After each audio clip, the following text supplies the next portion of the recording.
Ny Bianco ao anatin'ny tontolon'ny ady amin'ny kolikoly ety Afrika. Ho fampiarana ny fifanarahana afrikanina momba ny ady amin'ny kolikoly dia nametraka ny paikady-pirenena edina amin'ny kolikoly i Madagasikara nanomboka ny taona 2010 ary no avoazina hifanaraka amin'ny toetrandro izany ny taona 2010. Na izany aza, tsy niova ny singa telo ifotoran'ny ady amin'ny kolikoly dia ny fanabeazana, ny fisorohana ary ny fampiarana ny lalàna. Ny Bianco no nomeny ny didy aman-dalàna hitarika ny fampiarana io paikady io, koa ireto misy vokatra vitsivitsy misongadina. Eo amin'ny lafin'ny fanabeazana, voalohany dia nampidirina ho taranja ianarana any an-tsekoly sy any anivon'ireo sekoly manofana ho mpiasam-panjakana ny ady amin'ny kolikoly. Faharoa, napetraka sy nampiroboroboana teny anivon'ny sekoly sy anjerimanontolo ny tambazotra ny fahitsiana sy ny fahamarinana na ny RHI ary ho fanabeazana ny daholobe dia novokarina ny fandaharam-panabeazana aok'izay ny kolikoly izay isan'ireo fandarana be mpiaindrindra eto Madagasikara. Mikasika ny fisorohana, voalohany nirosoana ny fitiliana ireo irika mety hidiran'ny kolikoly any anivon'ny sehatra sy fomba fitantanana samihafa toy ny tsenam-barim-panjakana, ny fifaninanana idirana ho mpiasam-panjakana ary ny fiomanana sy fanatanterahana ny fifidianana eto Madagasikara.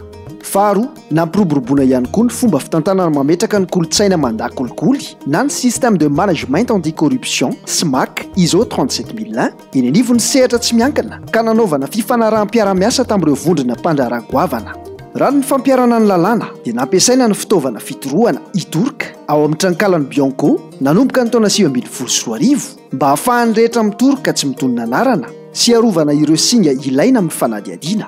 Manaraka izany, nirosoana ny fomba fiasan'ny mampanao MOF mba ho fampandraisana anjara ireo mpikaroka fandikan-dalàna mahazatra sy ireo rafitra mpanara-maso toy ny IGE Cour des comptes. Mba ahitam-pahombiazana ara, voalohany dia nirosoana ny fanitsiana ara-drafitra teo anivon'ny Bianco ho fampiarana ny voalazan'ny lalàna 2020 mikasika ny ady amin'ny kolikoly nataony 12 Agosta 2020.